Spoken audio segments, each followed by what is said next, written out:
Welcome back, everybody, to the Paladins Pro Circuit Summer Finals. Still got aggro, but now you got Goremizer joining me here as well.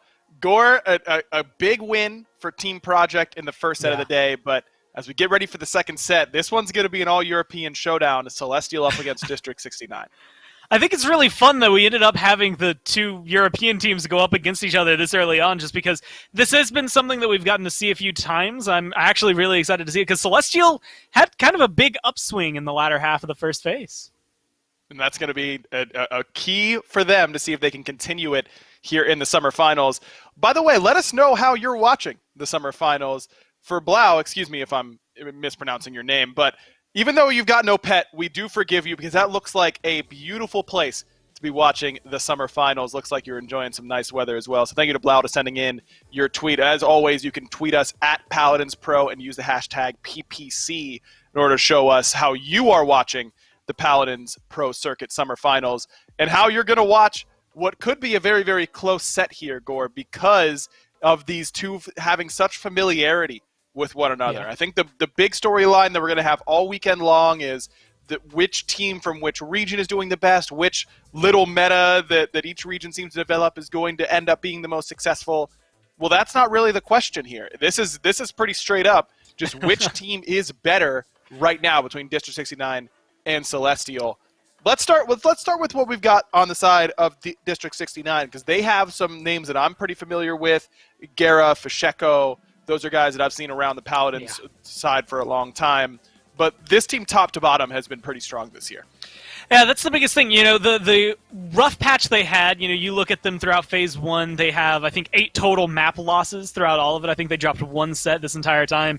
And it all was just kind of centered around the fact that halfway through the phase, they lost 2 of their biggest players, maybe 3 of their biggest players that came through. They had to do this shuffle all of a sudden to figure out, man, who are going to fill these huge shoes of ex-world champions that we had. And that's where, you know, Exentra came into the play, where Exentra has been big on LAN in the past. And Laji, who, you know, Laji is one of these players that I distinctly remember having to sit down after this roster was announced and just straight up ask Kresnik, who is this? I was like, I know a lot of names across the Paladin scene. I know a lot of them across the world, thanks to the Global Series a few years ago. I was like, I have never heard the name Laji. And he's like, well, it's just this hit scan ranked grinder who's really good at the game. And I was like, okay, well, you know, I don't know. How good is that going to be? They're filling huge shoes on this team. And they bring it. They play so well. It was something that, you know, if you're looking at it, yeah, the first couple of weeks were rough, but they hit their stride again towards the end of the phase. So District 69 is just as deadly now, I think, as they were at the beginning. I think sometimes adding in that little bit of new hunger can help out a team like this, right? I mean, sure, experience is great. Having that group of guys who have been there, done that is super valuable for sure. But I think also injecting a little of this young blood from guys like Laji can really reinvigorate. I talk for a living, by the way. A team like District 69 to really get them hungry right before a big summer finals like this, which should be very, very fun to watch. But their work is certainly cut up for them up against Celestial, who, according to what Kresnik was saying, also had a bit of an upswing towards the end here. Yeah. And that's the biggest thing, right? Celestial, I would say maybe off to a rocky start, and you look at the lineup, especially when you compare them to some of the other teams in Europe, and this is not a team that I maybe see always getting second place, right? This is third, sometimes fourth. I think you shuffle it around, you change the meta up, and maybe you don't even get to see them that high, but this is a team that has a lot of history behind themselves, a lot of players that have, again, been around the scene for a long time, and the guy that you're seeing on your screen right now, Slapodopoulos, he was one of the ones that originally I memed because I thought his name was funny. Still think it's hilarious. One of my favorite names, I think, period. But he backs it up with good play. So it's one of those things that you can laugh at it all you want because he's winning his games as well. Then you add Xenos, Klosar, Tutu, a lot of these others huge experienced players that have been around the European scene for a long time, have found success in their own way. And it just makes it so much easier. And now they've got Prosper Logic, who was, you know, formerly Onslaught, has been at the top of the console scene in the past alongside Slapodopoulos, kind of making this transition onto this team. It's a good tandem duo Celestial have had. And once they kind of hit that stride in the last half of the phase, that's when we saw them, you know, finally clicking and working together as a team. Look, I've been looking over the rosters, getting prepared for this LAN. Slopodopoulos continues to be the king of the best name in the Paladins pro circuit. He's the GOAT when it comes to the name. We'll see if that's going to be enough to actually notch them the win, though, in this set. Let's take a look at our map bans. Serpent Beach and Jaguar Falls taken out by District 69. Fish Market and Bazaar taken out by Celestial. And that leaves us with a close-range skirmish map in Brightmarsh for map number 1. Yeah, I'm interested to see Serpent Beach, Jag Falls, both kind of standard, a map that, honestly, I got used to seeing throughout the entirety of the first phase. In a best of 5, you're only usually going to see, well, 3 to 5 maps. So you're guaranteed 3 every time. And so you would see Serpent Beach pretty much every set, and if Jag Falls was available, it usually was up there as well. They're some of the most picked maps. Same thing with Brightmarsh. But this, those getting banned out opens up the avenue later for maybe like a Frog Isle, maps that change the playstyle, keep you on your toes, and I actually think this is going to favor D69 on this map. A little closer skirmish kind of hinders Celestial and where their players are going to be able to pick more long range, the Victors, the Vivians, the things we saw the highlights on. Interesting first ban here by District 69. They take the Corvus out right away. Gore, is that surprising to you? We only saw him once in the first set, and it wasn't particularly impressive, though I don't know how much of that was on the feet of the Corvus player. But District 69 doesn't even want to entertain the thought of letting it through. Yeah, it's kind of surprising to me. Like, it's unsurprising in the, hey, there's a new champion, let's just get him out of here and not have to deal with him. But, I mean, considering what I've seen, a lot of the competitive play that I've gotten to see with him has been through community tournaments, and he really has been this second, third, sometimes fourth, fifth pick. Like, he's not necessarily the highest priority that comes down, but he can bring a lot to the table. And I think D69 just kind of recognize, you know what, we want our utility. We're going to get Gera back onto the signature Genos. Let's just not even factor in the Corvus, force them to ban IO, and keep ourselves happy with the support picks we have. Yeah, it seems to make sense. I mean, first pick Genos is something near and dear to my heart. I just love that champion. As Inara locked in here by Celestial, a champion that has been very, very impressive so far here today. And the Ruckus, a champ that we haven't seen at all so far here today. But it seems like that this idea of let's just get both of our frontliners early on the second pick side is starting to become a little bit more prevalent. That I believe that's 2 games in a row now where we've seen that double front line be picked up by second pick. And honestly, Ruckus, it's one of those things, there's a couple of players specifically that come to my mind, Rubu in North America that likes to play him, but Celestial Toot Toot is one of the first names I think of when I think of European Ruckus players. And I would throw him again under that blanket statement of a sleeper pick, where he just does really well. Ruckus is really good at his job. The problem is that they left it open for the exact counter to Ruckus being available there. Cassie, with big game, once she gets a wrecker online, Ruckus just doesn't exist to her anymore at that point. So I'm wondering if that priority maybe hurts them a little bit picking it up so soon. Well, Koga locked in here for Celestial, and we saw during the highlights, Slopodopoulos seems to very much like this Koga selection. In talking with you guys all beforehand, it seemed like there were a lot of flanks that were pretty popular right now and all pretty strong. Does Koga still fit that mold? Man, my brain defaults to talking poorly about Koga, talking about all the things he can't do, but every time I've done that with Celestial, they've then set out to prove that wrong. So it is one of those things that I think this team specifically, there's not a lot of people that are going to run him, and there's not a lot of people that are going to run him successfully at that. Celestial is one of the few that have been able to make him work, and I think if they're comfortable with it and they can bring it and make it work even on a map like Brightmarsh, where maybe isn't going to be the most successful, this is the time to make it shine. Well, only one tank here for District 69 up against the double tank front line of Celestial. You got the bigger healing output with the Maldamba as well. Which draft do you like more going into Game 1? I'm really feeling D69. I think the Genos synergizes with the other 4 champions really well. The DPS is just going to be overwhelming. If Vivian and Koga don't just absolutely pop off, then this Androxus, this Cassie, this Talus, they're going to be able to find kills easily and make these tanks have some really rough lives. Well, the European showdown about to begin. District 69 up against Celestial Esports. Throw it down to the casters for game number 1.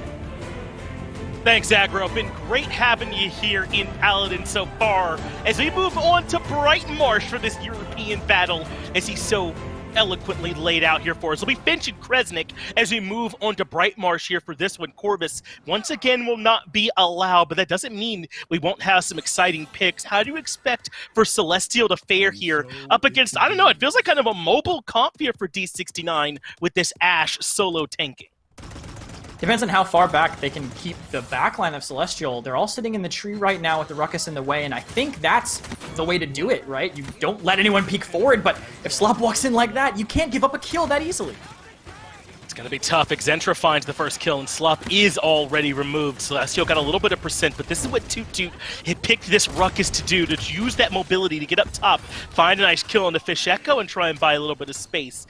The Celestial have to give up their control of the center ground for now. They start to push forward. Toot Toot gets a bit aggressive, and will indeed have to use that mobility to reposition, but Cruncy has moved into the back line as well. Things slow here for now, but Logi's starting to move in, put Slop down again. The Koga's struggling already. Celestial still, though, 81% and climbing on the point. Fishico will be able to touch, but this is their whole game plan. Just bait them, buy time, and keep this cap time up. They can get Fishico. This could work out here. Very low, but Closar trades out, getting too aggressive. Does end up falling. Logi, though, has moved back in. D69 have managed to grab on to a little bit of control, and they desperately needed it. Celestial were close at 93%, so D69 begin their slow climb back up. Now at 70 on their own, and Celestial looking to regroup. They won't have Toot Toot for a little while longer, as he only just now came off respawn. Exentra just barely able to survive. Will use this true power to try and get to the backline and find the Domba, but it does not work. Slop able to put him down, so D69 hold on to their control. Fish Echo, though, gets a kill on the Closar, but Slop has chained two together, and Prosper joins him as well, as the overtime now starting to take. Guerra has to fall back, and Celestial may have actually done enough. They will capture this very first point and push D69 back. And I have no idea how Guerra survived that. Slop just unable to follow it up. That whole fight there, that has to go to the point tank pressure from Celestial, right? Maybe District 69 can stay on, but Ashe can't withstand the pressure. She has to leave. Aggression like this is her dominance is the only way they can make anything happen, and they're trying to make it happen now. Want to see if they can force their way in. Guerra does take care of Toot Toot as Fish Echo looks for some shots from this back line as well. So D69 have found a way to slow down Celestial now on this push. They can start to move forward a bit and look for a bit of an aggressive zone, but there's that problem you mentioned. How much ground can Cruncy get on his own? Turns out not a lot. He ends up falling. Yeah, going down, and the rest of the team's going to have to follow up. I do want to mention this because I think this is a new thing, but Exentra, he's picking up the sticks for this game. From what I've heard, I think he wants to maybe prove something against the controller players, pulling out this Talus, and we definitely expect to see a little more triple DPS, I would say, than we had been seeing from D69 before. He did look a little shaky earlier, spending the true power without a rune to back up, going into the entire team, but Exentra's a smart player. He's played a lot of champions over time, and maybe more situations like that where he falls, he'll understand the limits of Talus just a little bit better. Toot Toot able to put him down. Guerra can't even poke his head out because Toot Toot is in the back line yet again. Sets up for Prosper to get that kill into the Genos. They'll shut down Logi as well, so maybe Celestial can make something happen out of this after all, as Fish Echo ends up falling and the payload continues to rumble forward, but D69 spawn with the high ground advantage and can get their feet set for a defense. They do have an ultimate or two in the back pocket, but just not a lot, as Toot Toot's still sitting on the Hexafire if he does want to expend it. Turns around, recognizes that in comes that Talus indeed with that true power, and he gets shut down right away. Logi gets one kill, but Prosper chains together a second, and maybe Celestial can keep this push going after all, but D69 dropping down, pushing them out, and are able to hold on. Logi killing Xenos was the biggest thing there. That even trade, if Xenos lives and someone else dies, they just re-heal and they can immediately re-push it. Not really as concerned, but they have to wait for that passive regen, and D69 just aren't giving it to them. They're keeping that pressure up, not letting them have that. Ultimates are coming in now, Cyclone Strike and the Seismic Crash, but only one kill so far. Slop gets one, Xenos is able to get the second, and time starting to run out in overtime if this will be found at all for Celestial. But at this point, it's Guerra and Logi. Fish Echo forced to step down to contest. They fall right away, and the payload starts to move forward. They need a touch and can't find it. Celestial able to find the 2-0 to start things off. Yeah, that defensive position is actually difficult, I would say, for D69 to hold. yes, they have the high ground, but realistically, look at their composition. Exentra, Fish Echo, Talus, Andro, what are they doing up there? They have to commit far in, and all that lets Celestial do is disengage, burn down the flankers, and refight. It's only Logi really getting that advantage up there, and that's something they can just bully through. 2-2 can avoid a little bit of damage, have one good emitter to soak that up and pressure Cruncy off of the objective. D69 can't really stop them. They have to win a mid-fight because the defense is just not their forte. And it has not worked there. Perhaps they'll get another chance at it. Depends, as you said, on how this mid-fight goes, and we start to roll into that. Coming into this mid-fight, D69 have 2 ultimate and not too far from the next 2. It's really just waiting on that Android to come up before they'll have everything at their disposal. Celestial get the early control yet again, though, already 33%. Prosper able to take care of Fish Echo. It is not a question of can they get the Ashe in there. It's a question of can they stand their ground at all. Celestial starting to run over them to an early 63% advantage. A couple return kills are starting to come through. Toot falls as well. As long as Logi is here, then perhaps they have a chance. Slop drops as well, and 69% will be all they'll get for now as D69 retake control. Little mistakes can really snowball there as Xenost. If he saw that assert dominance coming, maybe he could have slithered back towards his own team's main, but he goes towards the point and gets burnt down by that. Gera!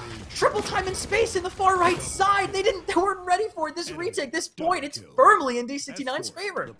That's huge. What a turnaround. The full wipe on the back of it. That's the high-end potential, obviously, coming out from the Genos ultimate, finding a bit more of that high end, and maybe now D69 can try and turn this into something. Remember, this is 1 and 2 in Europe doing battle here on Brightmarsh to start things off, so you expect a close match, and that's exactly what D69 are giving us as yet another battle starts to emerge. The Accursed Arm, though, should be able to find some decent damage, but no kills. It's Prosper that is the better as he finds a triple, puts Gera and the rest of the squad down, and D69 will have to regroup if they want this push to work.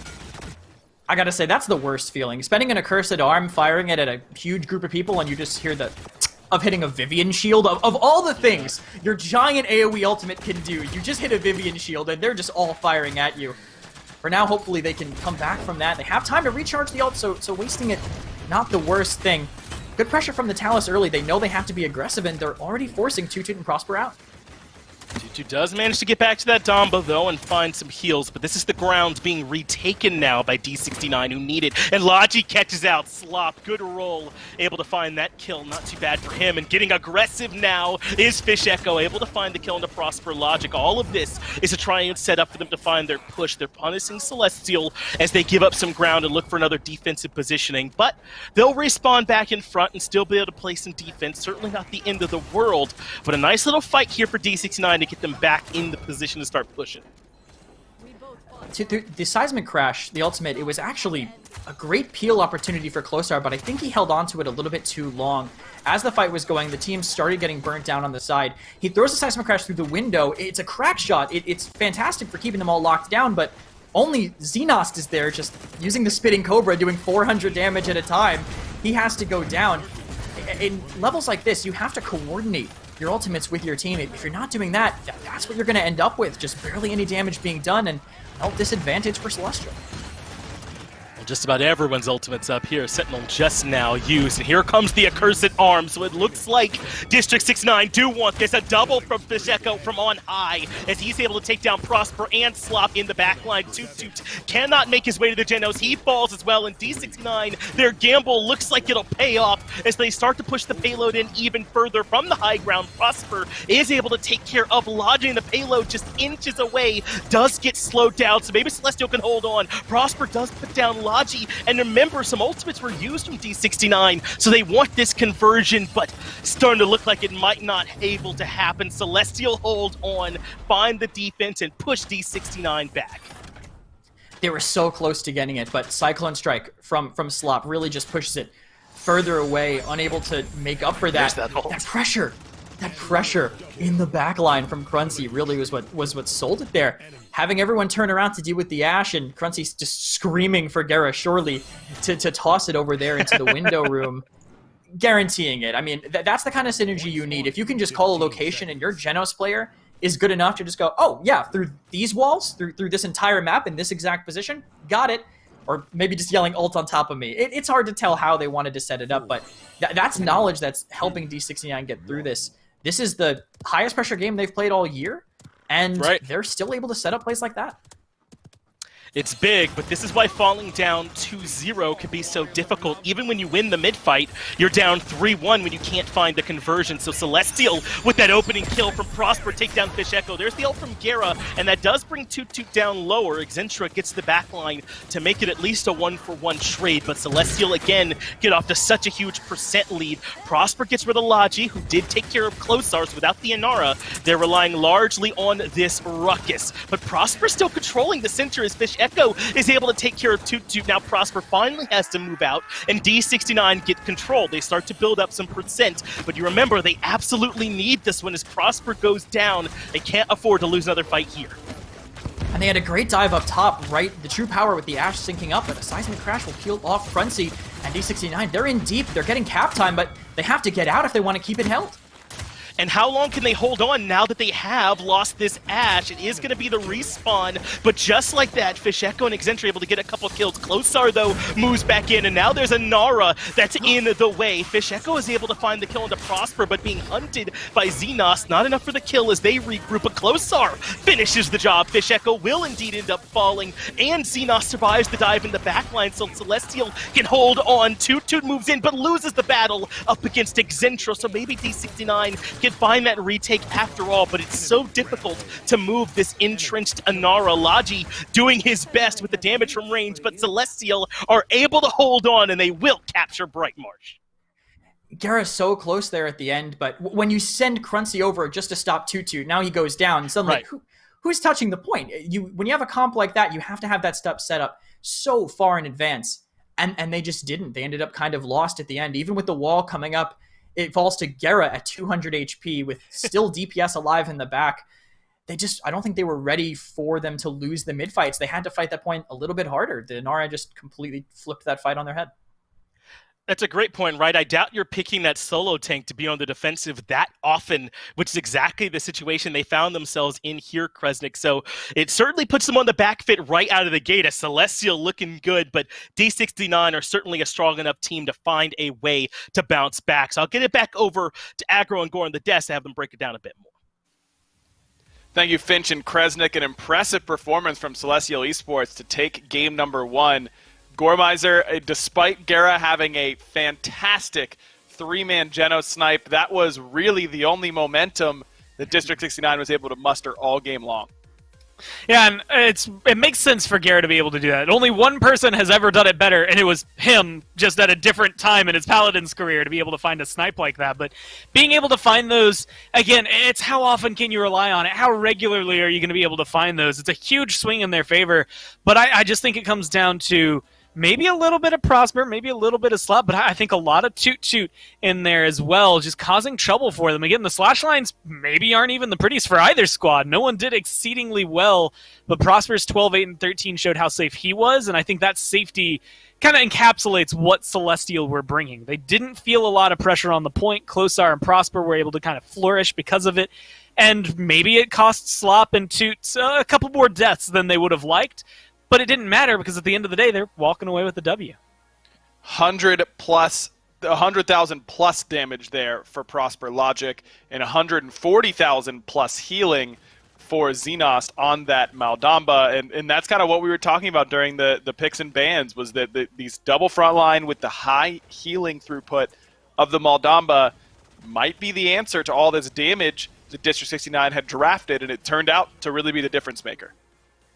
Yeah, I think when it comes down to it, again, the safety that he had. I mean, a lot of these, even in some of these plays, it feels like there should be more eyes on him just by presence of where he's standing. Right there was a good example.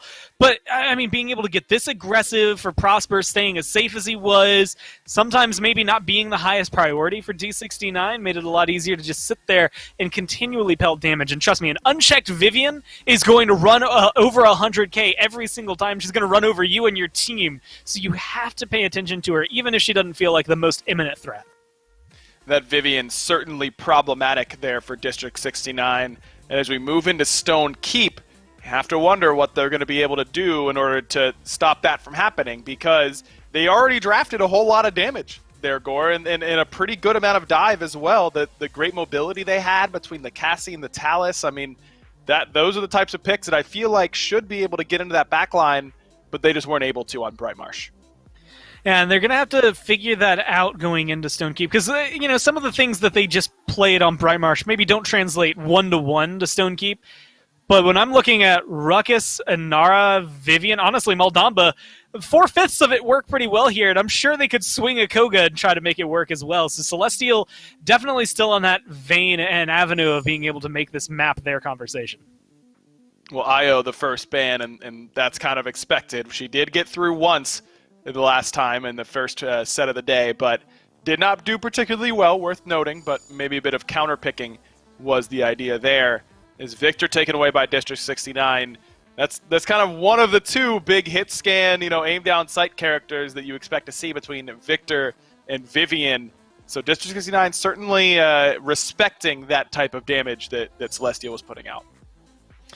I'm wondering if they're going to maybe keep that up. It's one of those things, what you leave available after the math is always the question when you're making those trades for the bans. If you get rid of a Vivian here, then I'm thinking Khan, Ashe, both still available. Genos, most notably, very available. And Genos is one of those healers right now that, yeah, Gera looks maybe the best on it when we get to see him there, but there's so many people who can make this work, especially in a triple DPS, which is definitely in the avenue of conversation here for Europe. You don't want to deal with them. That Luminary boost is just too good. It's the same reason you don't like dealing with a Furia ult. It's just too good. And so I wouldn't be surprised if Furia actually enters the conversation here. Always one that I like to see, but gotta like to see the new character as well. Corvus, banned by District 69 in game number 1 of this set. Now top picked in game number 2.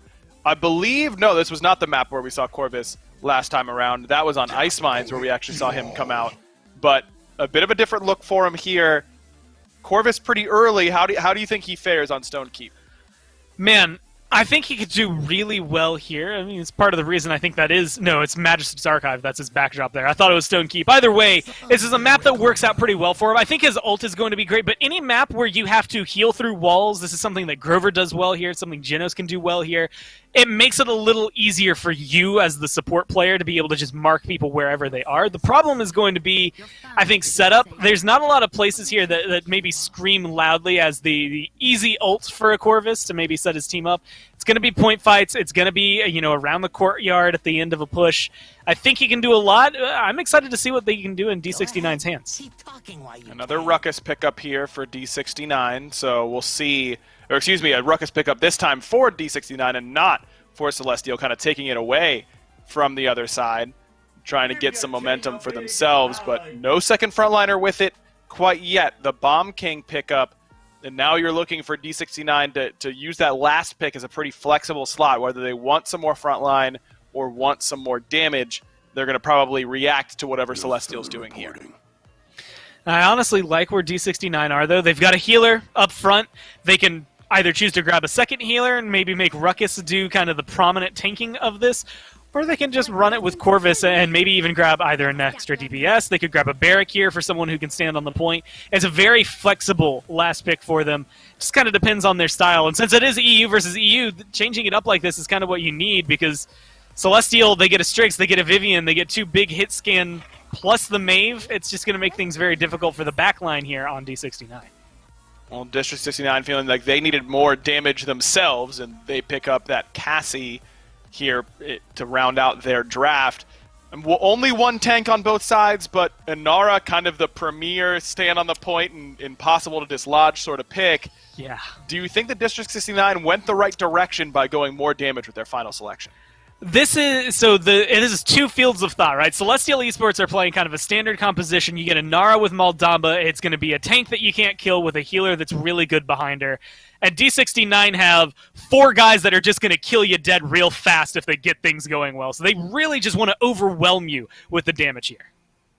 Let's see who ends up being dead so quickly here in game number 2. Throw down a Finch and Kresnik for the action. Little bit of your own flavor here to this Paladin scene as we are on to Stonekeep, where we get to see Corvus on a composition very light on frontline, here, Kresnik. So I am expecting to see a lot of action at the very least. How do you see this end up panning out here for him? Can the Ruckus bear the load? I think so, as long as they just ignore the point. This isn't a put both our tanks on point, have them duke it out while we all cheer on from the side in our 1v1s. This is, Ruckus is leading us in, followed up by the Androxus, and then Corvus is going to, follow up with that healing, give them the lifesteal to potentially win these trades. It's just going to be hard into a Vivian. See how much experience Gera has on Corvus as they take this keep side early. Playing this high ground, I think, is exactly what this comp needs, but I don't know if I like this disconnect early from the Andro and the Ruckus. Right, as you were saying, you're kind of expecting this composition from D69 to all move together as Cruncy gets a kill early. This early skirmish does end up favoring D69 pretty heavily, a 3-for-1 trade, and already starting to build up that percent. So either way, they get to the same result. Exentra comes around to the back of Prosper, puts the Strix down pretty easily, but they do end up losing some kills behind it. Closar has respawned, so D69 won the fight, but they don't get a ton of percent out of it, as it looks like they might already have to start falling back. They do still have, though, Cruncy on the point, but Celestial just come pouring out of the gates. Prosper finds some sight lines, and D69 do fall back. Yeah, Gera going down early kind of slowed down their cap, but they did eventually get the advantage. Fish needs someone with them alone up top hurts, and Celestial had to back off with some early cooldown usage. They used the wall, they used the Earthing Guard, didn't find anything, and Inara can't really contest at that point. They're giving D69 all the time in the world to reset and find out who they want to dive. We'll just see if they present any kills to them. Let's try and keep an eye on that dive indeed. They go right to the back line. Logi's already moved closer. Tutu does get a kill, so they lose Logi and Cruncy onto the back. So Celestial able to survive it for now, but they end up losing Prosper though. Exentra perhaps finding a priority target in removing that Strix damage from the high ground. The percent continues to climb, but Closar is back, but he would have liked to get this kill a lot cleaner or at all. Exentra puts it down, and D69 able to hold on to the midpoint, but it's not by enough. The rest of Celestial are back, but it's a huge swinging fight for D69. Fiseko and Exentra shut down Toot and Slapadopoulos, hold on to the point and find their very first point indeed. Perfect kiting by Gera there, just baiting them around the corner, using Fisheko's bombs to stop them from chasing him, and then pre-firing a projection. As soon as Inara pushes to get that kill, he's up on the high ground. They can't follow up on it whatsoever, and that's showing what Corvus is able to do. Aggressive Hexafire from Cruncy up in the up area, but he has to cancel it immediately. It does eventually end up getting him that kill into Closar that he desperately wanted. They lose Gera, though, for it. The Corvus got isolated by Prosper, who finds that kill. Big damage from Fish Echo. Sets up for Slop to end up falling as well. So District 69 continuing this momentum. Look how far back Prosper already playing this early on in the round. They're basically just going to allow the payload to come around this corner and play this final choke point. Well, I think it's smart. You have a Strix and a Vivian, just make them walk into you here, force them to cross, but sure, if they just hug the right side, they don't have to, and now those Strix and Vivian, they're completely isolated. That's right, they already lost Closar and Toot. Still standing in the back, though, is Prosper and putting out good damage. Xenos did get the return onto Cruncy, and so things have slowed down for D69 for a little bit, but still holding some aggressive positioning while they're waiting on the rest of the squad to come out and join them. The Inara back out in front and holding strong, trying to force D69 to find a different area, but this high ground could be huge here depending on how well this could be held. Instead, Fish Echo drops right back down to try and help this payload rumble forward, but D69 not quite ready to pull the trigger yet as they slow it down again.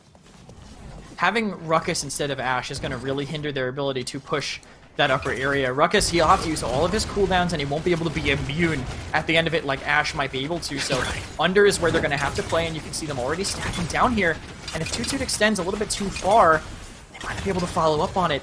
They managed to get the Ruckus out for now, but he's still stuck in this lower area, and Closar barely manages to keep him alive. That's crazy, though. They were able to. Good healing coming out as well as they shut down Exentra and Logi. It felt like they had a ton of time not too long ago, didn't it, Krez? But Celestial have waited them out very, very patiently. Gera unable to keep Cruncy alive. He ends up falling. Gera will fall too because he can't find the teleport, so Closar gets aggressive, finds the Andro, does a good job waiting out, but actually ends up falling too. Nice kill there from Fish Echo, so good work, but still the time slowly draining away. It'll be very difficult for D69 to find the push from here. In fact, it looks like Celestial have already done enough. They push them back and tie things up here 1-1. Yeah, just a good enough zone there at the end really kind of keeps it in control for them. I'm surprised to see Exentra performing as well as he is on Androxus in particular. He has not been playing controller very long, but Androxus is a character that needs these fast, flicky movements where you want to dash in different corners, you want to be able to juke shots. The single fire means you have to be pretty consistent with your aim, and Exentra 5 and 3 right now. Low in damage, but top fragging for his team. Solid build too. It's about what you'd expect from an Andro. Distance, speed, more ammunition, and resets are what's going to keep him alive. And D69 just have to repeat, I think, what they did there at the start. The dive timing was good. They had to peel off for Exentra. I think the people in church might have to be a little slower this time. They're going to know what they're doing, but it looks like they're not contesting them at all. Looks like we will be heading to church. We'll follow along with Exentra as he tries to get to the back line, forces some ground to be surrendered, and goes for the accursed arm. They're trying to isolate Toot early and take him out, but that's not the only thing they get. Slop and Klosar fall in trade as well, as a big fight causes numerous casualties, but D69 are out on top. They hold on to this point and already have a big percent, and this is what Celestial struggled with last time, was these retakes. D69 are already in position. Yeah, holding forward and getting the zone, but I don't think they noticed on the side there. It's coming in deep with the Hexafire, but all he's doing is forcing them back. They need to keep following up on this damage. It's already kind of doing the job, though. They have to play so defensively, but Cruncy ends up falling for it. Prosper catches him. Klosar got Exentra. They do lose Toot though, so the tank for Celestial is missing yet again, so they can't exactly retake and start building up percent. Logi able to track down Slopodopolis in all of this as they jockey over position. Big damage for Prosper, nearly puts the Cassie in the dirt all by himself, so now it's aggression time from Exentra, but he pays for it. Toot rejoins to find that kill. Cruncy's on the dive as well in the back, but he'll fall too, but this is already doing enough work. They built up to 90% as Celestial are finally able to find the retake. The classic point-blank sniper, the fabled range that they generally perform the best at, right in their face, with him just following up on all the damage that were done by the rest of the team. But they have time to do this. Because of the cap time D69 got, they can set up this retake. A little bit disconnected is the front. Doesn't matter though, Logi wins the 1v1. Shuts down Klosar. Prosper falls as well, so D69 certainly in a favored position for this retake. It might already be done as Toot gets isolated inside the actual keep, and this overtime will go down in favor of D69. So they have won both of these mid-fights so far here, Kresnik, but get stalled out on this push. But the thing is, they might not ever need to if they keep winning these mid-fights. Yeah, if you win every mid and lose every push, you still win the game at the end of the day.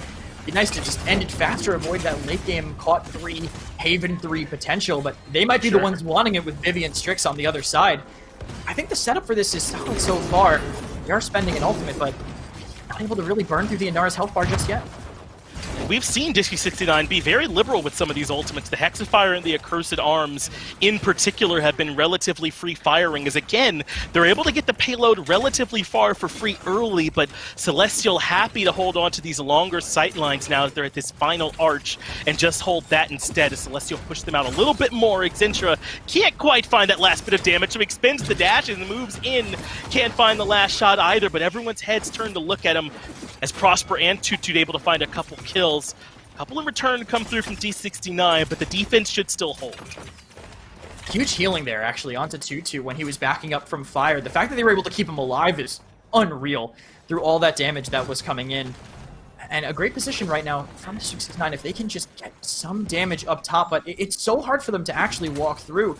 Again, with a Strix and Vivian playing this long-range high ground, they don't have anyone that can immediately cross that distance, and Prosper's going to push forward and not even give them a chance to set anything up. That's right. You mentioned that famed closer range for the scope, so maybe you weren't too far off, as he's willing to step up a little bit more and not entirely rely on these long sight lines. But he'll retire back to safety and establish his strong position yet again. Look for the suppressing fire onto Exentra, keeps him back. Cruncy has already fallen, which takes a lot of the potential away from D69. Klosar, who is the aggressive man, does fall, but they continue to hold on to their position, even stepping further forward. Guerra knows as Exentra comes back that the rest of the aggression is on its way. Keeps Exentra fully healed up so they can look for the turnaround. Prosper maybe got a bit too greedy there. He's fallen already as Cruncy gets this kill. Maybe D69 can make this push happen after all.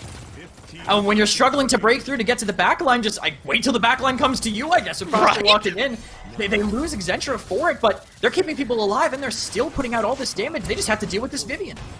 They do have the Toot rather pushed all the way back on this Inara as well. Now Frenzy will step on the gas, has to get the touch because of overtime, but they end up losing the Ruckus. Celestial, despite Prosper stepping too far forward, have done enough yet again. But as we already covered, Kresnik, these defenses are not going to be enough by themselves. Yeah, they have to be able to keep winning these mids. Celestial have to find a way to turn it around. I think a little more aggression inside could work, but it can't be with an ultimate like Seismic Crash, which winds up for about a year against characters with high mobility. They walked in and like, all right, we'll stun them and we'll clean up. It'll be perfect. By the time they started channeling it, Exentra was already back in his spawn. He was already all the way out, and they weren't able to get the proper follow-up. So I think maybe they need to midnight and engage straight across the middle when they can't really see it. Even with Logi's scout up, it could be enough for them to engage off of. They have fear, which is harder to avoid. Just anything but what they did on the last mid to catch out those people inside church.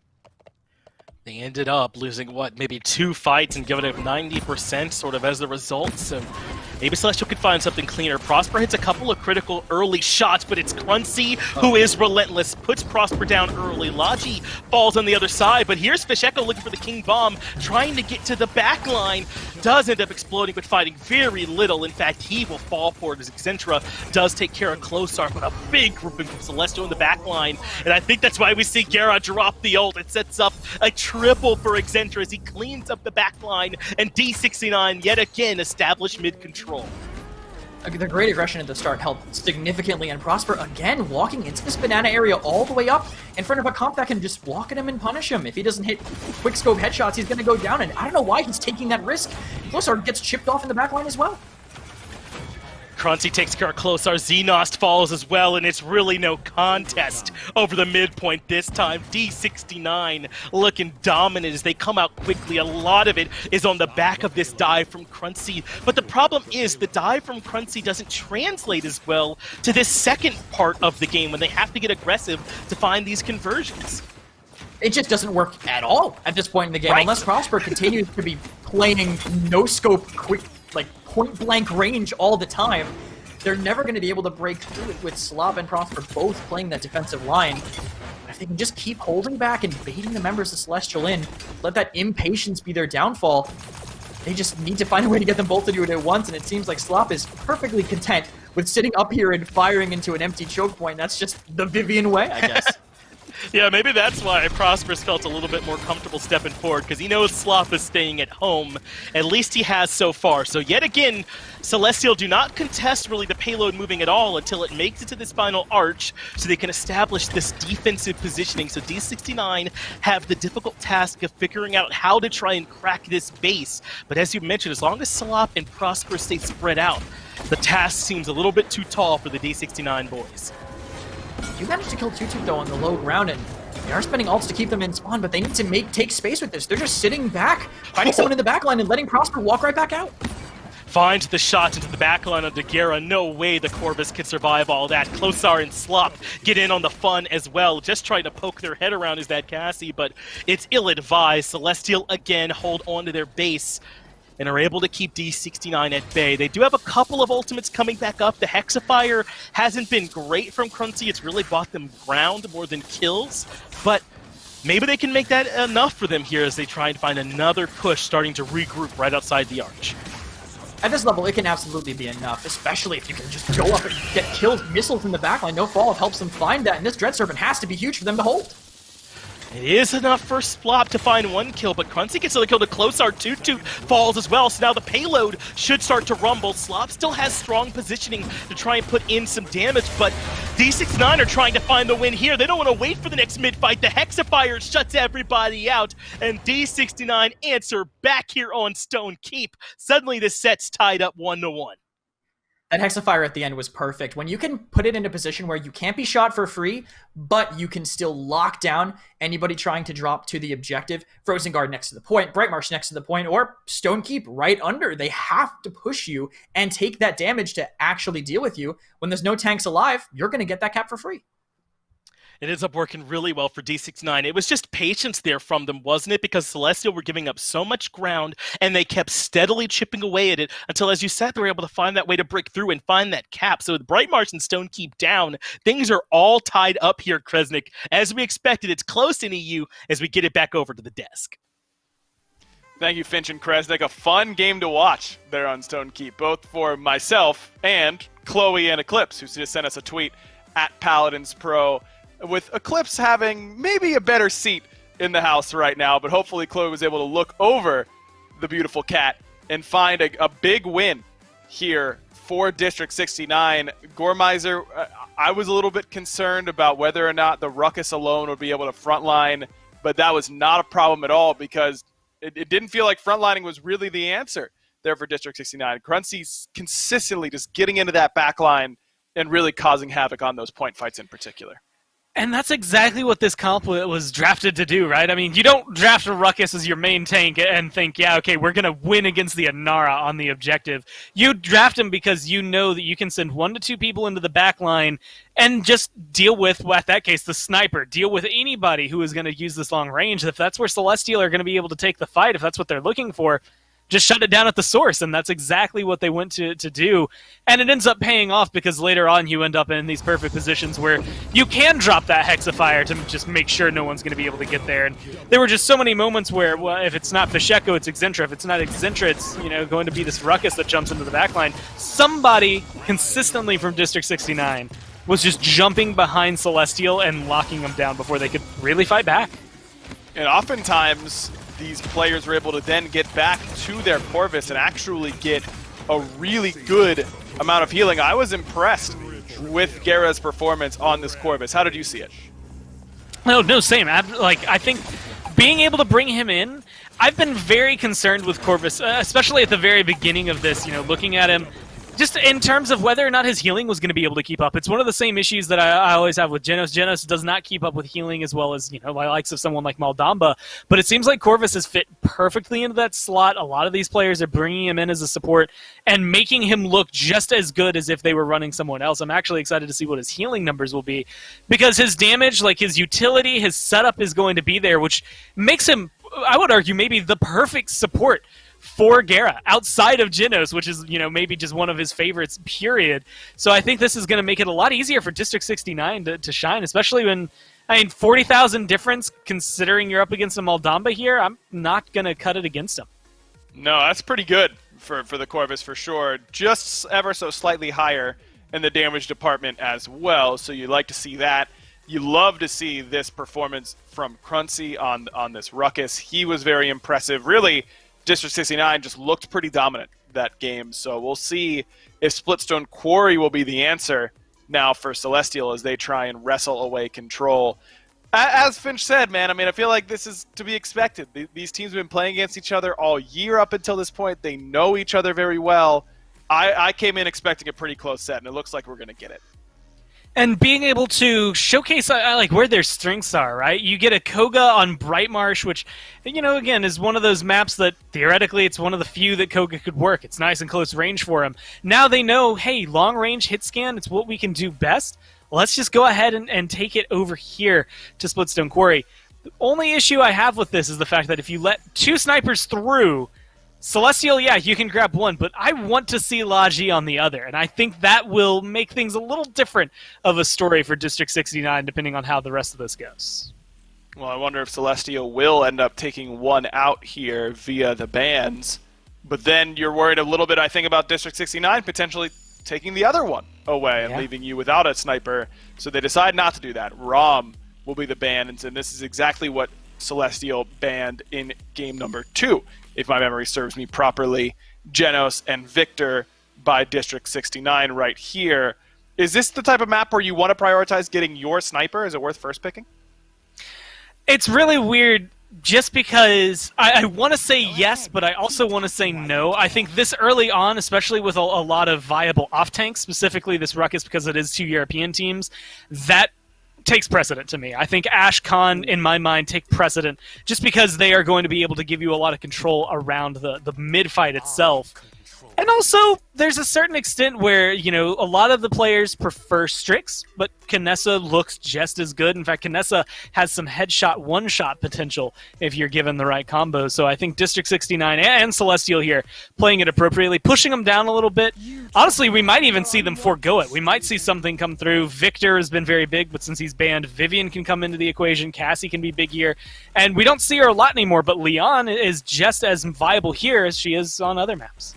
Interesting. So we'll have to keep an eye on that as Corvus once again for Guerra for District 69. We just talked about how good he was on this selection.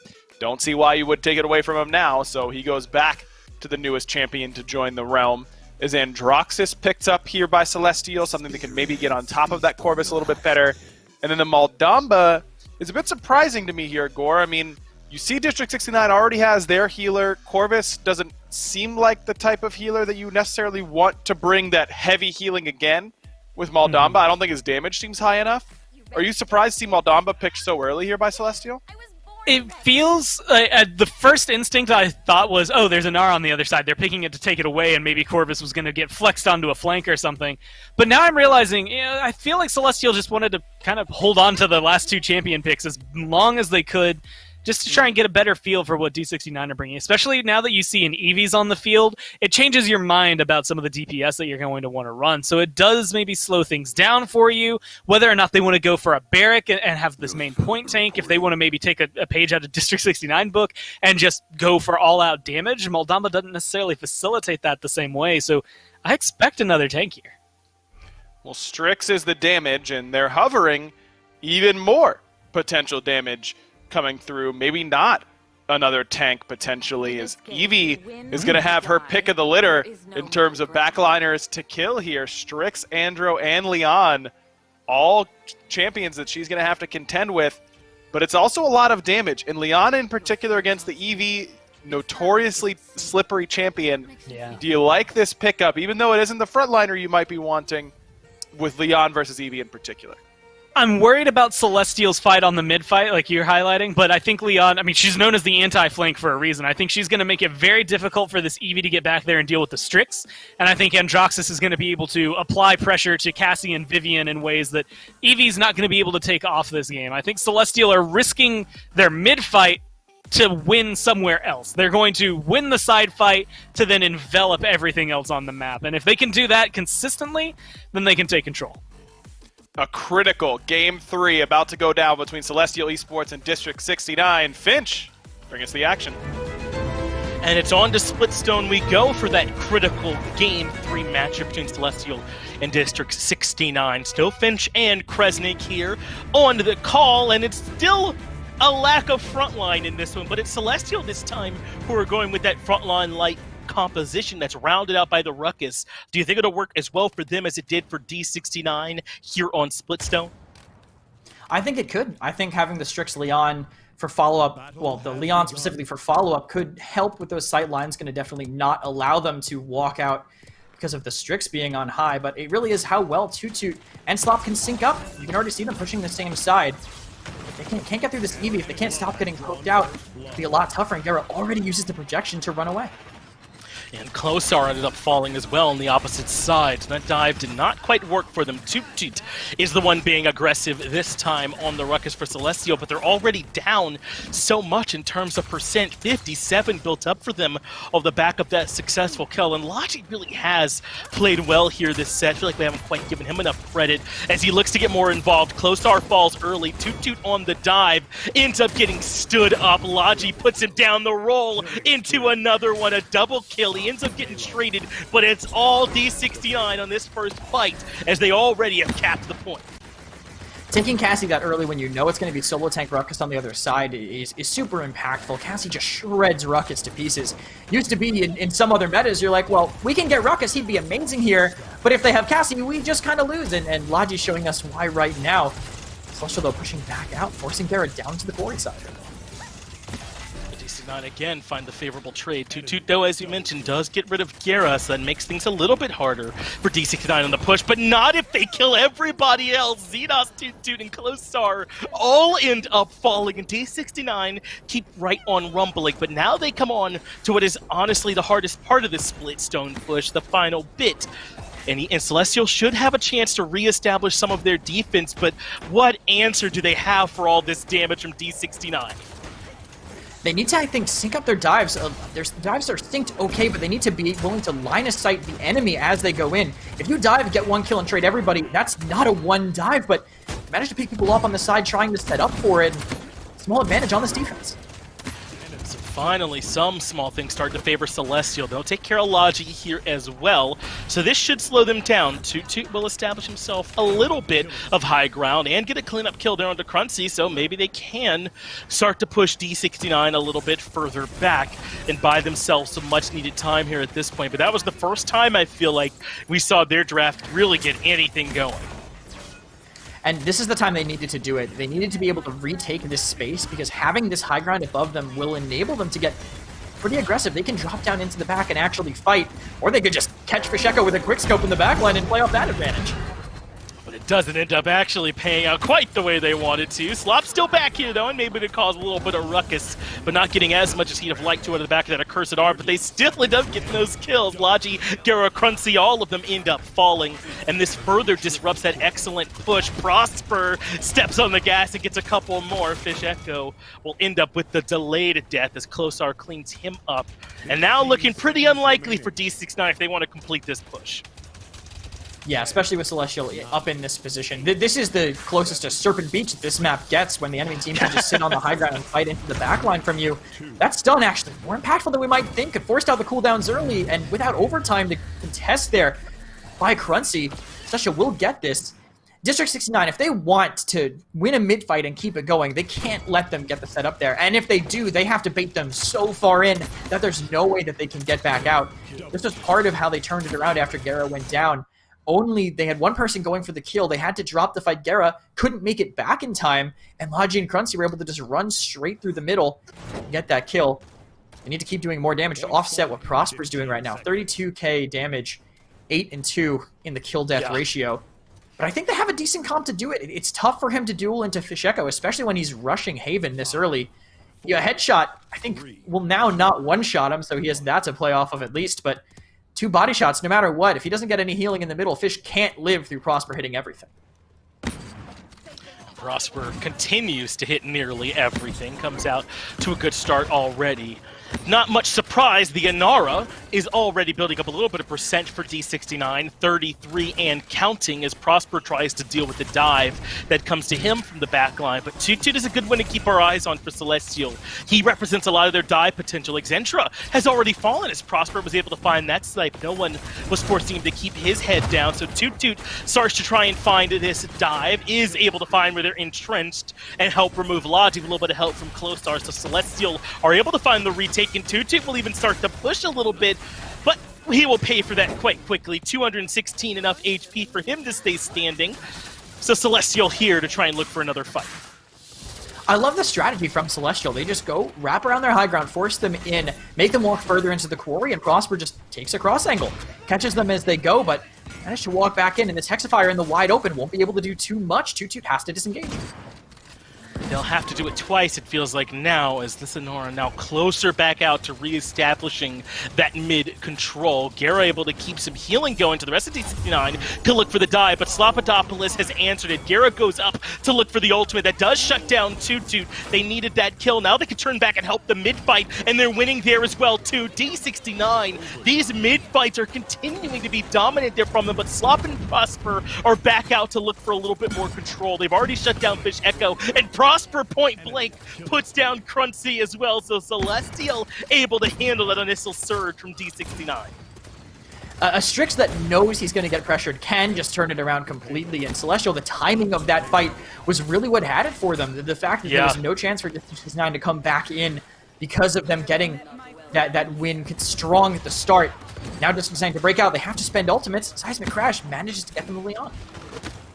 But that's so critical for Celestial. It really felt like D69 were about to reestablish that stranglehold on all this mid-control they've had, even going back to that last map to Stone Keep. But instead, Celestial grabbed that cap, and now they're the ones on offense. Doesn't look like it, though, because D69 have them so effectively zoned and pushed back at this point. truly, truly aggressive as they shut down Prosper, Closar, and Toot Toot. It's a double for Logi here at this point. It feels like more than zoning. This is brutal how far back they've got Celestial pushed now. That was so tough on Xenos. They thought they could use the Dread Serpent to turn it around, but he doesn't detonate it early enough. It hits the wall, and the geometry of that corner just stops anyone from getting feared by it. They dashed in to try to clean up, and they just found people waiting there un-CC'd, ready to burn down anyone who tries to push. This is exactly how District 69 had to push last round, and I guess they're getting enough practice for it now for the next one if they manage to keep it going. They're just getting a stagger, and already a minute and a half burned off the clock by them. It's actually a great point, Kresnik. We're getting a great preview of what D69 might look like if they got to be on offense here later on. Not this time, of course. This is all in the pursuit of defense for D69. It's finally starting to have some cracks show here as Toot Toot puts down Excentra and Celestial can breathe again. They're back out and able to reestablish mid-control to help this payload start to rumble as Toot Toot tries to shut down this Eevee. It's a difficult duel, though, for him to take, and he thinks better of it. In fact, Fish Echo shows him maybe he can't win it and puts Toot Toot in the dirt.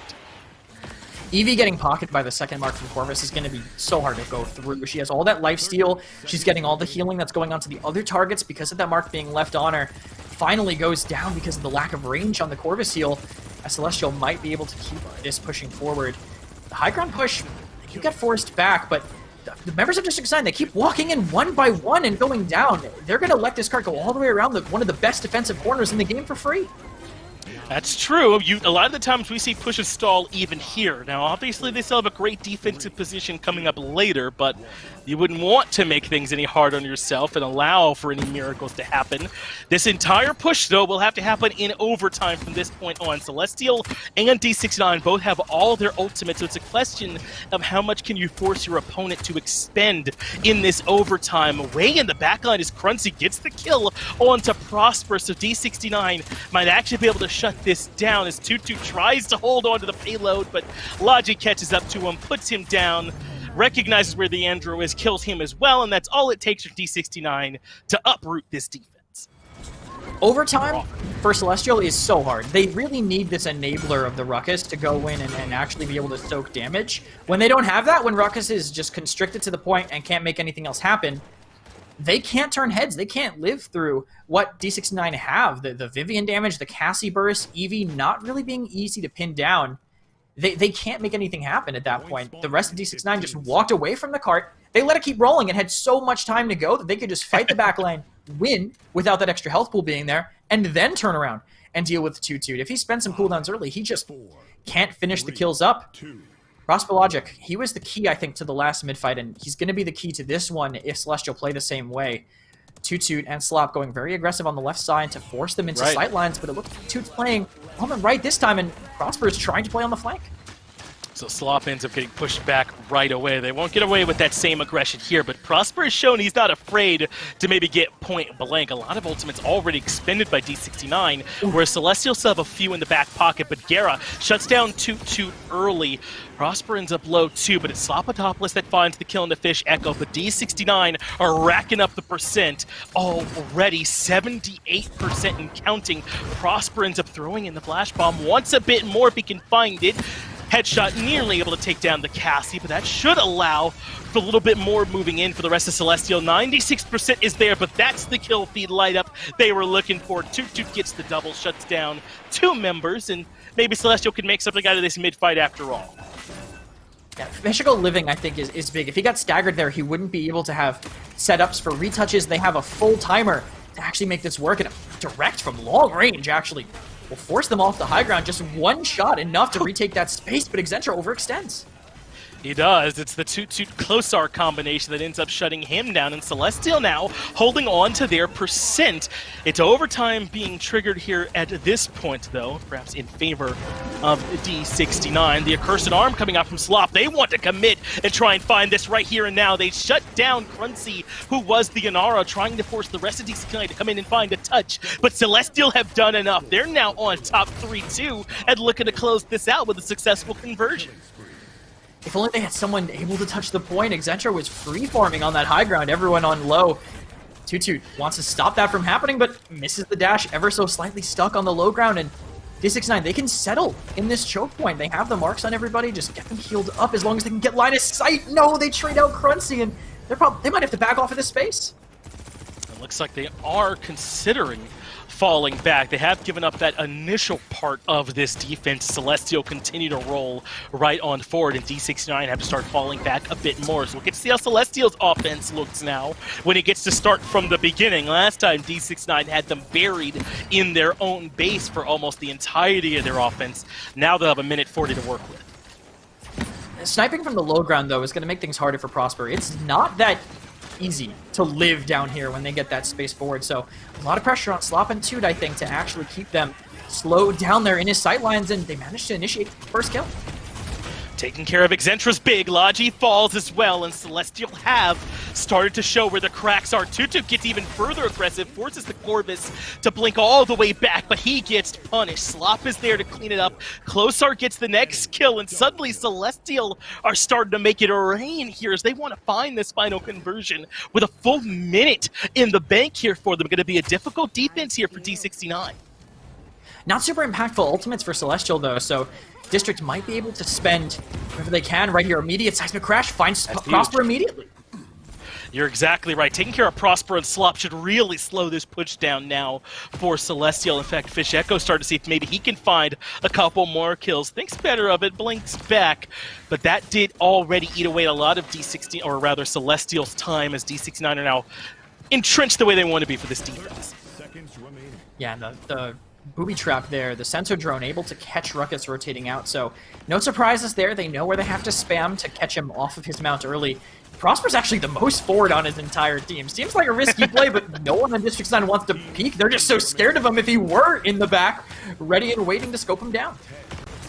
Celestial has some better ultimates available this time, though, but they lose Closar early on. Kruntic gets another kill as well as they shut down Toot Toot. They did get the return kill onto Exentra, but this looks to be favoring the defense pretty heavily. D69 tie things up for the 3-3, and Kresnik, we move into this final mid-fight. Could it be more pressure mounting?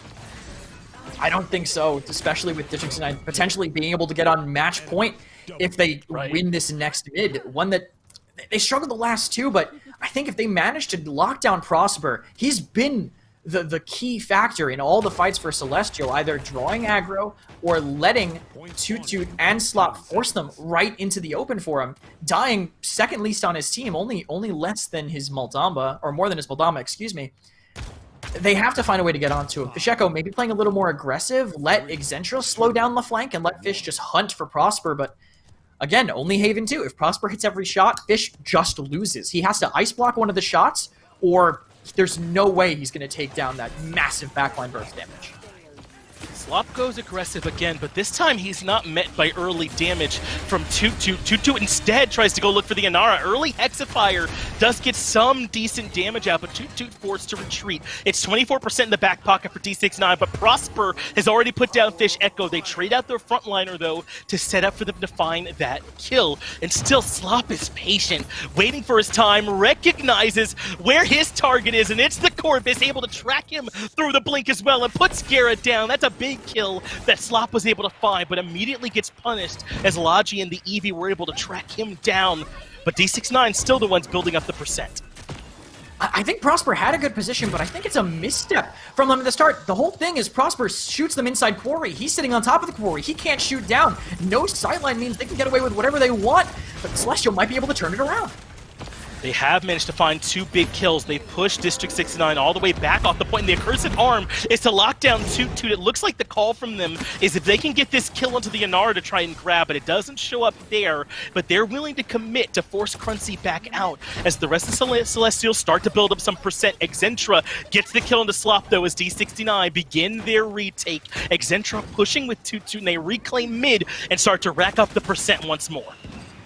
Them retaking through Quarry is so smart because Celestial don't really have anyone that can stand on point. Look, they're throwing Ruckus in, trying to dive the backline, but he's not going to live into Cassie Vivian. You can't get away with that, and now it's all on the DPS. Slop falls as well. That means it's all looking District 69 now. Cruncy steps out. They retake mid, and the overtime starts to tick, but there's no one left alive. Celestial have lost all their members, and D69 have claimed the lead in the set. They're up 2-1 after winning on Splitstone. Yeah, rough engagement there at the very end. I was Yeah. talking every round about how Prosper's so important for Celestial. He's so important. He has to find the kills. He gets a kill, but it's someone that was 1 HP getting stared at by an Andro anyway, and he's just standing on top of Quarry. Everyone else in District 9 is just standing inside shooting the point. They just get that objective time, rack it up over time, and deny any retake potential from Celestial. It was too difficult for them. You're exactly right, man. I mean, even in the fights where they did win, it was on the back of those risky plays from Slop, right? Just exactly like you're saying. So it feels as though maybe they're putting all their eggs in a basket that's definitely favored the other way. It's a little risky of a strategy they're going for, and so far D69 have had the answer. But that's just what we're seeing during the action. What about on the desk? I'll get it back over to Aggro to break it down a bit more. Thank you, Finch. A huge win for District 69, putting themselves just one more game away from moving on and knocking Celestial Esports down into the lower bracket. Gormizer, that game was incredibly back and forth. Certainly the closest game we've had so far here as part of the summer finals. It felt like both teams had moments of great momentum where it looked like they were for sure going to be able to convert on great things. It's Celestial, where they push around and have a full minute to convert on that payload, and a great defense by District 69 after the fact. What did you see in this very back and forth game? Honestly, it was so much that I think both teams were playing to their strengths. One of the things that District 69 had that ultimately ends up winning them the game was point presence, something that you didn't necessarily get as much with Celestial.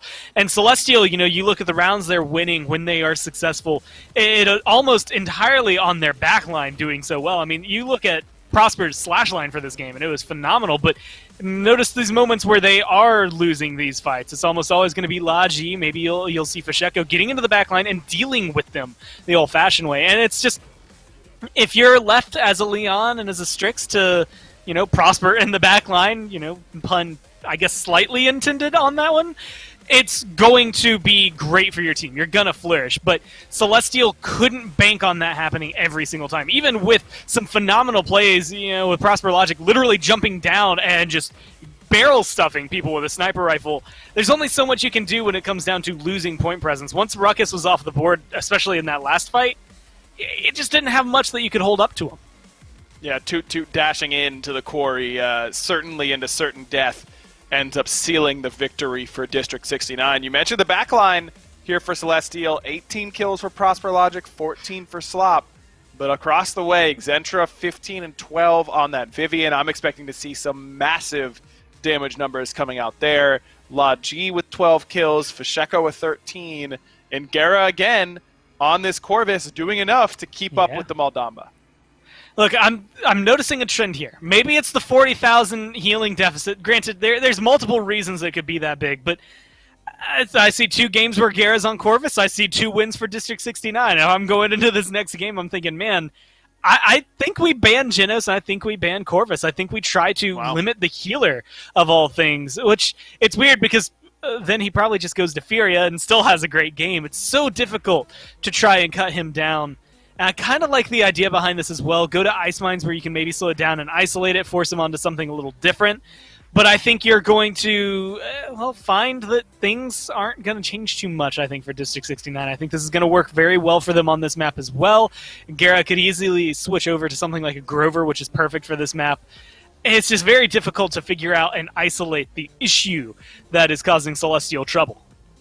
It's going to have to come down to picks and bans, at least at the very beginning, and this is where we saw our first game of Corvus earlier on today, and Corvus did not seem to do too well here, but again, that isn't necessarily indicative of a future performance, especially in someone's hands like Gera, who's looked so strong on this pick up until this point. So Celestial sticking in this first pick position, I do think is noteworthy because they've lost each of the last 2 games all in first pick. It seems like second pick has been pretty successful so far. And it's interesting to see, I guess, opting into that. You're going to this map, you have the choice coming into it. Once you get past map number 2, it's all loser's choice from that point forward. And so you get to decide not only where you're going, but, the pick that you take on the map. And so opting into this when it hasn't been successful means that there's something they need to pick. Whatever they grab first here needs to make a huge difference for them, because otherwise you're losing a couple of options. I mean, let alone the ability to counter pick, but grabbing 2 power picks here that D69 are going to be able to scoop up. You get rid of the IO ROM again, but I mean, you know, ROM may be going to be an issue for you. I just don't know if you're doing enough to limit District 69.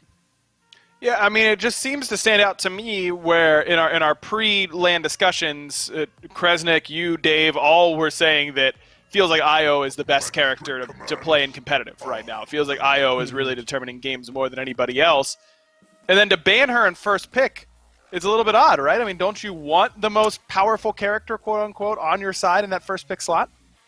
Yeah, I honestly would let her through. If I'm first pick, I let her through every day because I know I'm going to be able to scoop her up. I mean, I think in Europe, she had her lowest win rate overall, so teams were able to handle her a little bit better. And maybe now that Dredge is kind of coming into the equation, that might make her fall down in, you know, maybe priority. But if you're still first banning her, obviously not. She's still ban-worthy, right? So I think it's something that is a little questionable from Celestial here. They grabbed the Terminus, who's notoriously great on ice mines. I mean, one of the biggest turnarounds I think I've seen in Paladins has happened because of a Terminus on ice mines. So there's a lot of merit to him. You get a Bomb King. Unfortunately, you don't get a Genos, which I think would just make this a trifecta, so that it could be a winning 3-man composition. But this is a really good start role for Celestial to stay in this. Now they might go to that healer like they have a couple times in order to wait and see, but instead they'll grab Khan. This is Khan's first appearance so far, surprisingly enough. A little bit of banning, but overall his first pick in the summer finals. Him in conjunction with the Terminus is a pretty strong front line here for Celestial, but they'll have to deal with the damage coming out from Strix on the other side, and with how well Prosper just played it for Celestial, I'm sure they're very familiar with his potential damage output. And I'm excited for this one. This is something you don't get to see too often. Not only do you get Logi on a hit scan that I don't want to say we've been lacking, but, you know, Cassie doesn't bring the same punch as I think that Strix is going to. But Fisheko being able to bring out the Willow, I think, is going to make it very difficult for Celestial, especially now that they have this Grover over there. Willow is going to be very adept at, I think, handling him. I think this is going to be fun to see. Willow is not easy to make work nowadays, and Fisheko is still one of the ones that consistently makes it happen. And when you factor in Dead Zone, you factor in the damage Seedling can do. Bomb King's going to have some trouble if they pick a hit scan or a backliner here. They're going to have some trouble.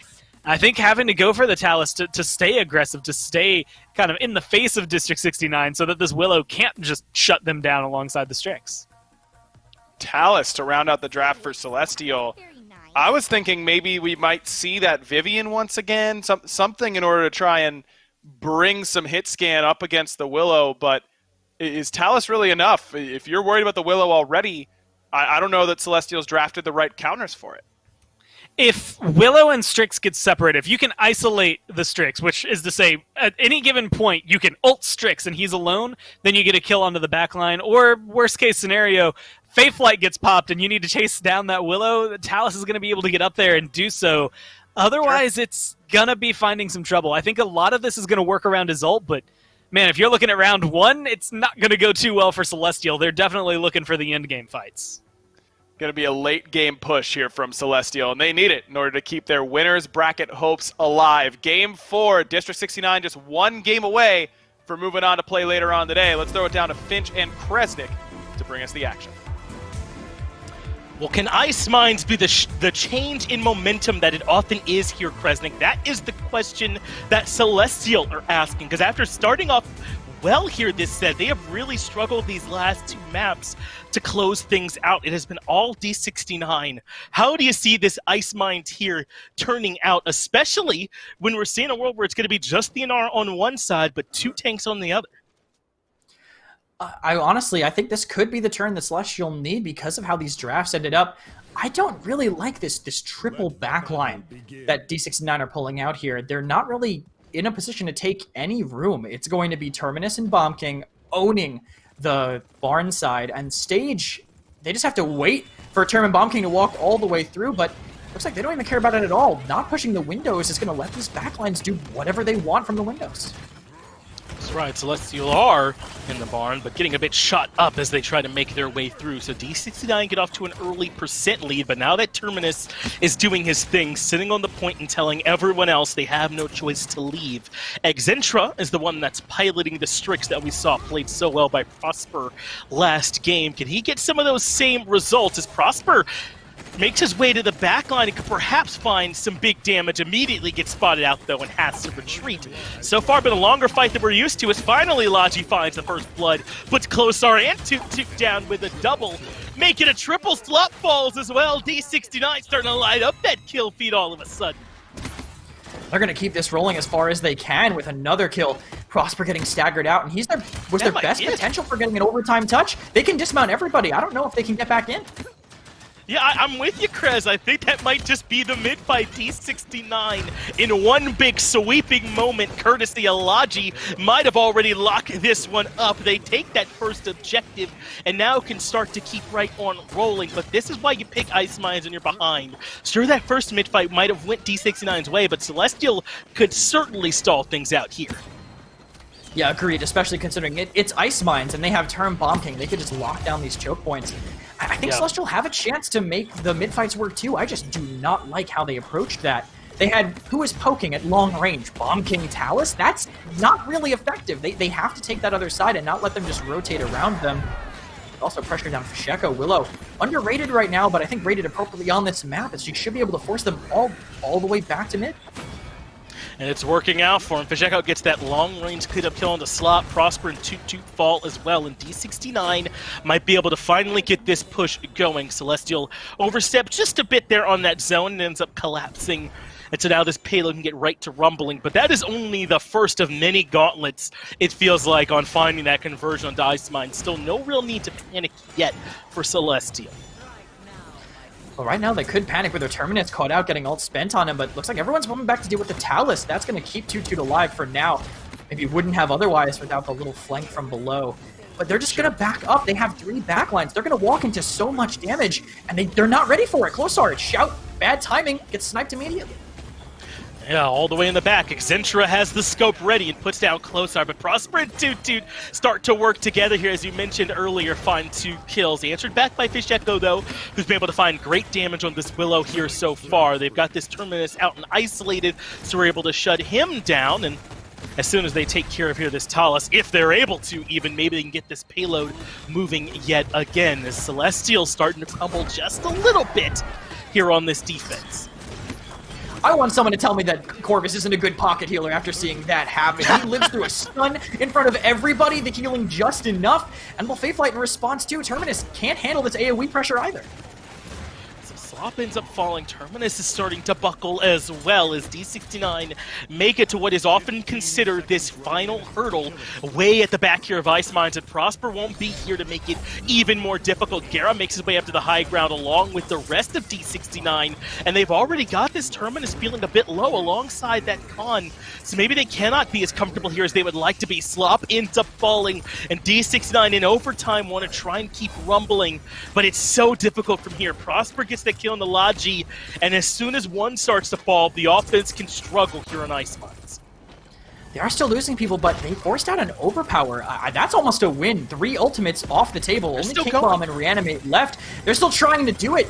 Honestly, I would give it up. They're just giving them more ult charge, and that's potentially, if the fight goes long, this could be even worse for District 69, excuse me. They gave up. They forced all these ultimates out, saved a bunch from their side, but then they throw out a flashbang and have the Inara stand there and give Talus half of his ult charge back.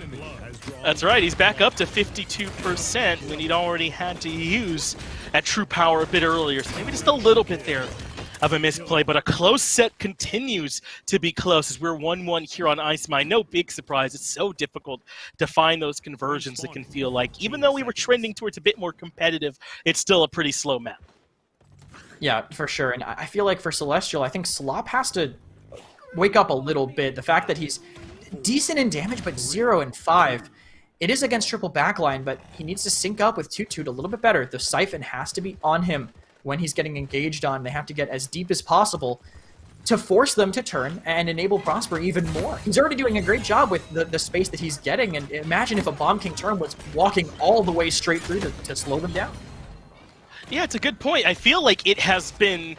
It hasn't quite been the combination that we've been expecting, right? It's been the Terminus and the Talus together instead of the Terminus and the BK, but maybe that can still turn around for them. D69 now out to a huge lead. Seismic Crash does find a nice stun in the backline there as well, but they still have to give up the mid ground as Celestial start to push. It's on the back of this King Bomb ultimate that does shut down Gera, but D69 are the ones that find 2 kills around it, make that 4 as they get 2 more. Toot Toot and Slop end up falling, and there will not be the reanimate usage here, so D69 might have already gotten yet another mid-fight win. Celestial have been pretty close to no contest on these mid-fights. Yeah, as soon as Toot Toot didn't reanimate, you knew it was over. That he had to with the cap time that D69 had, and they're still backline solely around the composition they have around this Inara. Just anyone who tries to fight her is taking a ton of damage, and they have to adapt to that, and they just haven't been able to do it yet. They have not, but this is where Celestial certainly looked better, was on that defense, and they're already getting aggressive. Toot Toot stepping forward to push back a couple of members. Prosper gets the kill into Exentra, though they trade Closar in order to get it. Can't quite get those shots to connect, can Slop as he looks for the Cassie, but Logic gets the better of both while putting down Prosper and Slop, so D69 can get this offense moving. Fantastic healing from the Corvus too, keeping them alive. Just the whole team under pressure are just constantly getting re-healed. And after that pick onto the Term, they should be able to take some ground. This triple backline, they don't want to go too far in unless they can get angles like this where they're just all at a long distance. Term's not there, he can't protect the Bomb King, so play in the open, duel with that Bomb King. You're going to poke better range than him, and you can see Slop has to back up, just wait for Toot Toot to come back. They've completely gained control of this last bit of positioning, so they will be waiting around this final arch to make their push. Will be D69, but this has been such a big momentum swing, I feel like, from how things were going early on. D69 have gotten their mid-fights together entirely here at Kresnik. It's felt like to me and Celestial have been relying entirely on their defense to try and stall them out on this map and the map before. And this is a map where you can do that, but you have to be able to live through stuff like that. Whirlwind, it's such a tough ultimate to land with the dead zone on the other side, but Fish is pushing it alone. And he's getting the job done. Sets up for Exentra and Crunchy to get some kills. We gotta see the reanimate come out this time here, I'm thinking, but he'd be coming out alone at this point as the payload continues to roll forward. It will be the reanimate, but Toot Toot drops immediately afterwards, and District 69 get the conversion suddenly. It's 3-1, and it's map point, it's set point for them. Oh, you can't spend reanimate like that. You're the only one up. Terminus, he's fantastic on the mid-fight, but the whole thing about him, his weakness, the reason why he's not prioritized as highly in high-level play is when you're surrounded or against blasters, you falter. You can't siphon all that damage. What does he do? Alone, surrounded, with a Willow on the other team, he spends the reanimate. He has to spend it to either recontest the point or get back to keeping his Bomb King alive. When he's the last one in the fight, it's just not worth it at that point, unless it's the only thing you could do. 3-1 in favor of D69 and more ultimates on their side. I feel like this is pressure on Closar. The King Bomb, a little harder to enable unless the Terminus gets really far in, but if this overpower isn't huge, if it doesn't pull Exentra or Logi out of the fight, or even Fish, it has to pull a backliner. They're not going to be able to turn this around. A lot riding here on Closar as we ride with him, making his way around to the back of the fight. D69 get here first yet again, but Celestial now with that mid control. The wall, though, allows for Crunchy to step up, go into Barn, and look for a bit more action. Closar still being patient, goes for the ult and unable to find it. In fact, Pacheco gets the return kill and shuts him down. The King Bomb heads to the back, but everyone is there waiting for him. Slop does get the kill into Exentra, but Fish Echo comes back in and trades it out. Celestial build up 70%, but they've lost the mid control, and D69 are stepping forward. They're shredding Toot Toot, pushing him back and re-establishing control. Yeah, that cat time was the saving grace, but the Flutter DR plus the sustain from the Corvus keeps him alive through the true power. They will be able to refight potentially if Closar doesn't die, but look at this pressure. All the tanks going forward, and everyone's knocked off their mount. Yeah, how do they find a way through this one, Kresnik? Celestial, someone on the team has got to find a way to push through, but Fish Echo puts down Slop, and they just can't do it. D69 put Celestial down to the lower bracket and find the victory 3-1. What a turnaround from them, too, from the last time we saw them play. Celestial kind of just handled them last time. They just went straight through and didn't give him a chance to fight back at all, but clearly they went to the drawing board. This Corvus is huge against what Celestial like to do. Gera's put in the time, and you can see this healing, the sustain, the lifesteal spread across the board, rotating his marks. He's doing everything he has to do to make this Corvus work. He is, man, and I think that we're starting to see that this pick can be strong. As you mentioned, tons of survivability seems to be there on a big win for District 69 to be able to take care of Celestial here, but I feel like we could talk about it probably all day. Instead, I'll get it back over to the desk and let them break it down.